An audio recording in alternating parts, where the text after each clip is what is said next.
how politicized is this process going to be?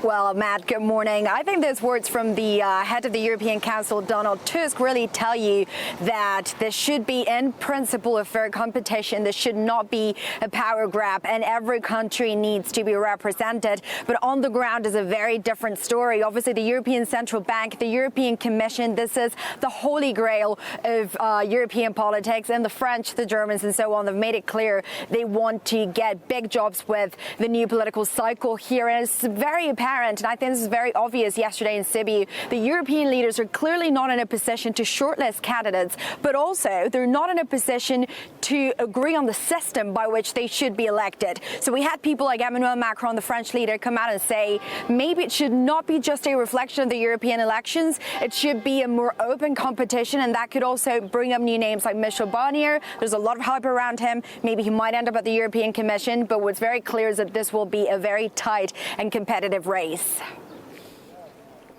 Maria, European leaders also talking about the Iran deal. Are they going to be able to save the nuclear accord?